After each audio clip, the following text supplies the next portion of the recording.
अस्सलाम वालेकुम। Welcome to the channel commerce online centre. और हमारे पास ये business mathematics first year commerce का चैप्टर 2 जो है वो हमारे डिस्कस करते हैं। चैप्टर 1 हमने लास्ट प्रीवियस वीडियो में रिकॉर्ड किया था।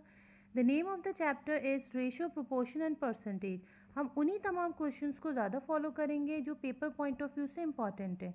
सबसे पहले देखें, आपके पास एक क्वेश्चन है जो पेपर में अक्सर इसी तरह से दिया जाता है।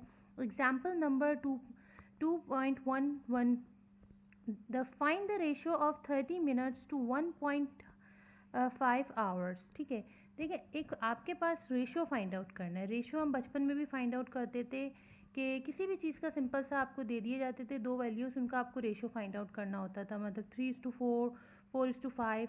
अब यहाँ पे आपको एक रेशियो दिया है 30 मिनट्स टू 1.5 आवर्स। देखिए सबसे पहले आपने 30 मिनट लिख लिया यहाँ पे, जो यहाँ पे मौजूद है आपके पास। उसके बाद आपने क्या किया, 1.5 आवर लिख दिया आपने।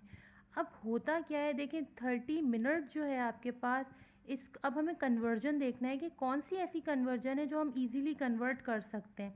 क्या हम आवर्स को मिनट्स में कन्वर्ट करेंगे या फिर हम मिनट को आवर्स में कन्वर्ट करेंगे। तो जो इजीली कन्वर्ट हो सकते हैं उसकी हमें कन्वर्जन करनी होगी। फॉर एग्ज़ाम्पल देखिए 30 मिनट्स हैं, तो इसको तो आप आर में नहीं कर सकते क्योंकि एक आर के लिए आपको 60 मिनट्स चाहिए होते हैं। तो ये तो पॉसिबल ही नहीं है कि आप इसको आर में कन्वर्ट करें। लेकिन आप आर को जो है वो मिनट में कन्वर्ट कर सकते हैं, क्योंकि एक घंटे में 60 मिनट्स होते हैं। तो 1.5 अगर हम आर की बात करें तो 90 मिनट्स, क्योंकि 30 मिनट्स जो है वो 0.5 के, और 1 आवर जो है आर जो है उसका जो है हमारे पास 60 मिनट्स हो गए। तो टोटल हमारे पास 90 मिनट्स हो गए। ओके, तो यहाँ पे हमने दोनों को सेम जो इनकी जो है उसमें यहाँ पे भी मिनट्स में और यहाँ पे भी मिनट्स में ले लिया, तभी आप इसका रेशियो इजीली फाइंड आउट कर सकते हैं।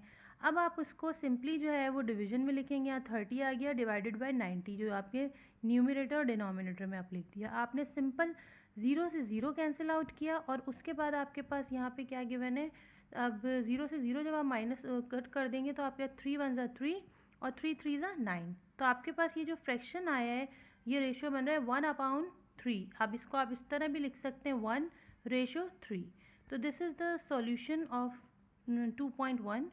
उसके बाद आप देखें सेकंड, आपके पास जो एग्जांपल यहाँ पे गिवन है वो आपके पास क्या है, express the ratio 3 inches to 2 feet as reduce to lower term. अब देखो रिड्यूस लोअर टर्म को दायरे जिसमें जो इजीली कन्वर्ट हो सकता है वो करेंगे। 3 इंचेस हैं और 2 फीट्स हैं। हमें ये बात पता है कि 1 फिट के अंदर 12 इंचेस मौजूद होते हैं।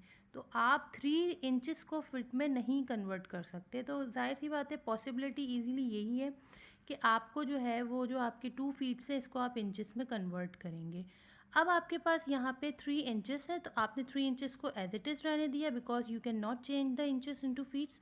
सो we will change the feets into inches. अब हम इनको फीट्स को इंचेस में चेंज करेंगे।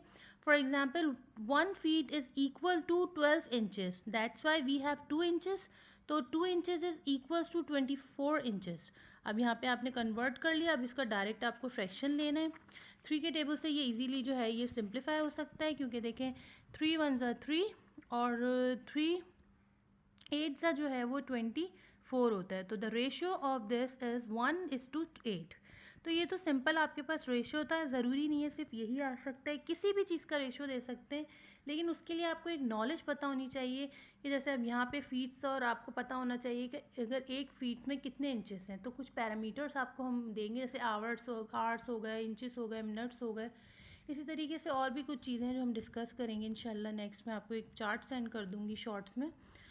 उसके बाद आपके पास जो important paper point of view से क्वेश्चन काफ़ी बार दिया जाता है और आ रहे होते हैं इस तरह के क्वेश्चंस, इसको सॉल्व करना होता है। आपके पास फ्रैक्शंस होते हैं, प्रोपोर्शंस होते हैं। जैसे अभी हमने रेशियोज पढ़ लिया। प्रोपोर्शन में क्या होता है, एक आपके पास डायरेक्ट प्रोपोर्शन होता है और एक आपके पास जो होता है वो इनडायरेक्ट प्रोपोर्शन होता है। ठीक है, तो डायरेक्ट प्रोपोर्शन नॉर्मली आप कह सकते हैं कि एक चीज़ बढ़ रही होगी ना तो दूसरी चीज़ भी बढ़ रही होगी। It is you can say that it's called the direct proportion. For example यहाँ पे एक एग्जाम्पल हमारे पास मौजूद है 2.81.1।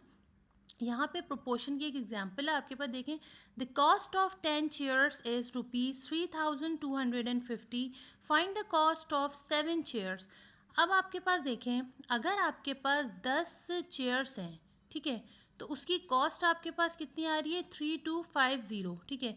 जाहिर सी बात है, जब चेयर्स 10 हैं तो उसकी कॉस्ट भी क्या थी, ये आ रही है। लेकिन जब अब चेयर्स कम होंगी तो उसकी कॉस्ट भी क्या होगी, कम होगी।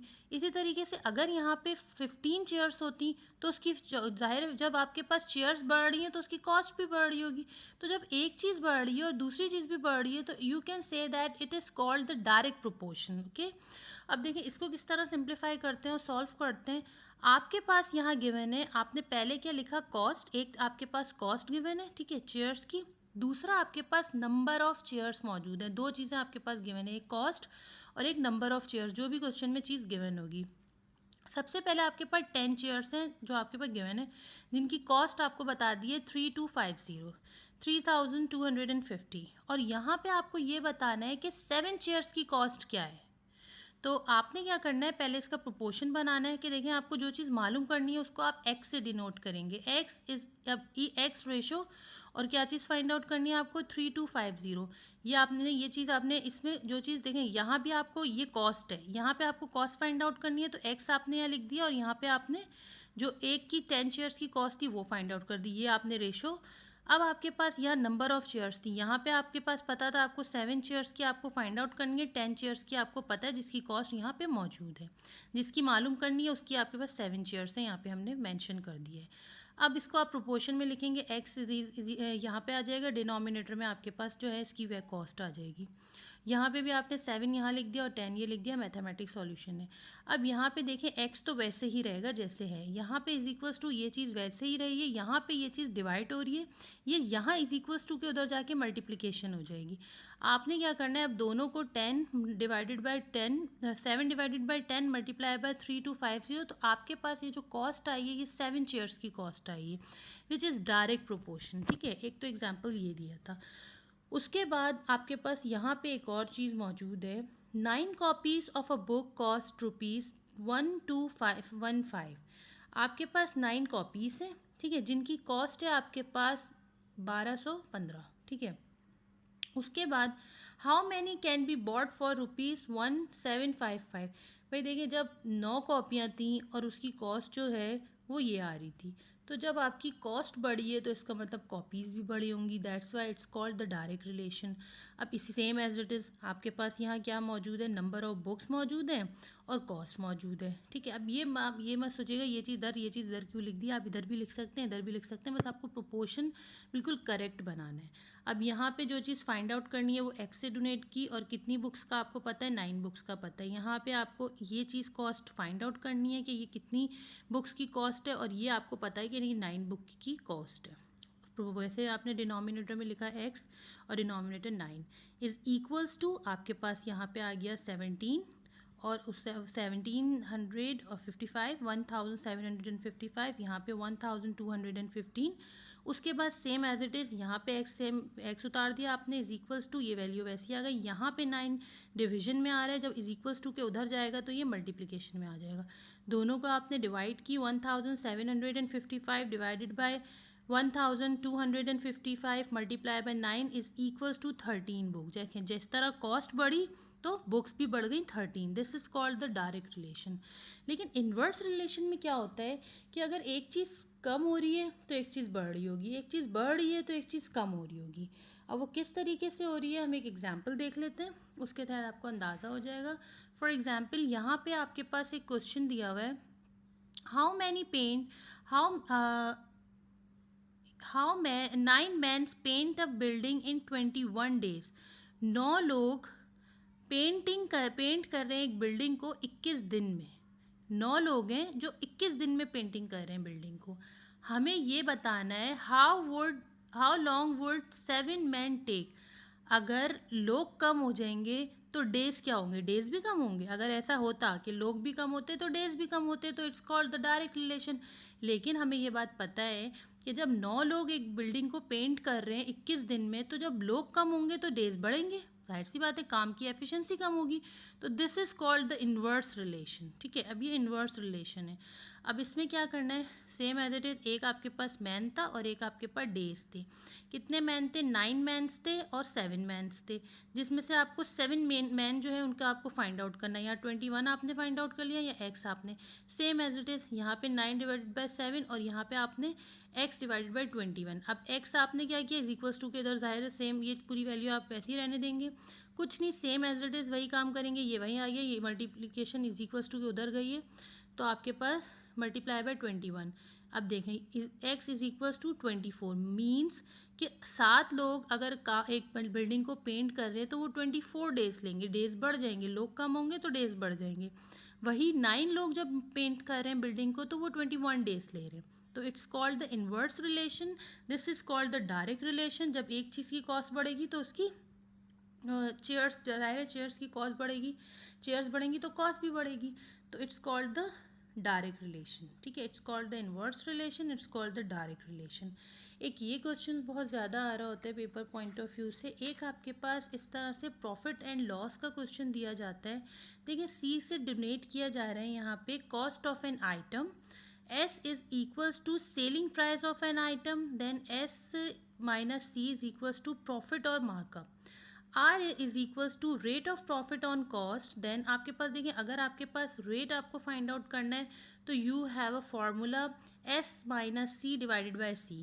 If you will find out the rate of loss on cost तो आपके पास अलग formula है, cost minus selling price divided by cost। तो ये कुछ फॉर्मूलाज हैं, उनकी मदद से जो है वो आपको जैसे अकॉर्डिंग टू सिचुएशन होगा आपको वो क्वेश्चन को सॉल्व करना होगा।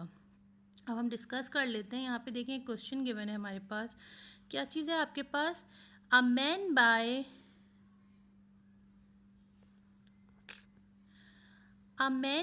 a clock for rupees 800 and sells it at a profit of 15%, find the selling price।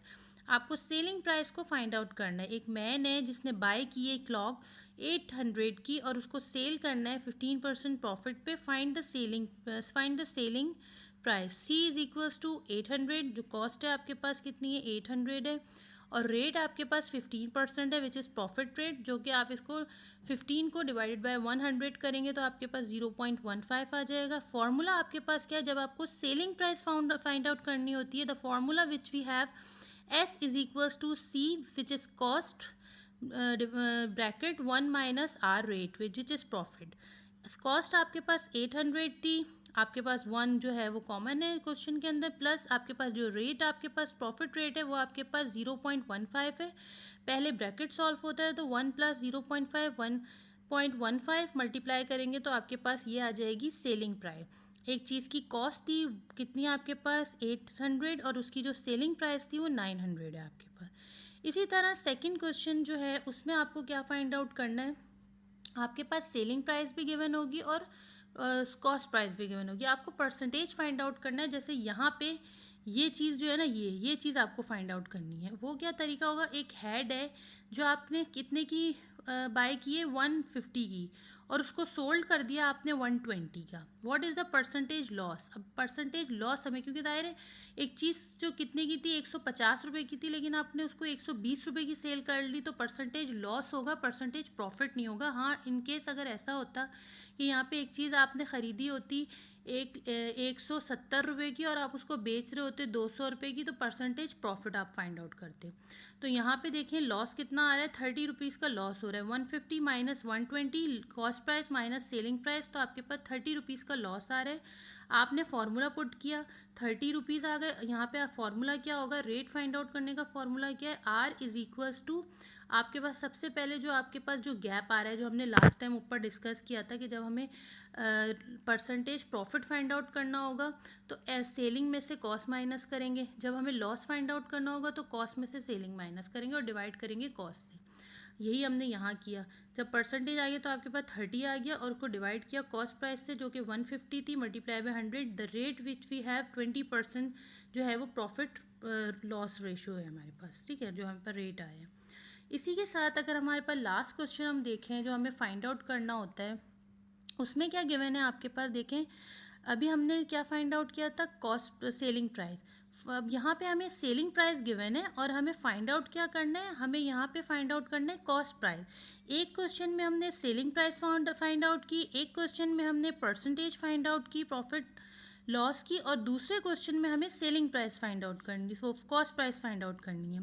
सवाल क्या है, selling price of an item is ₹270, find the cost of an item if it is sold at a profit of ₹12% on sales.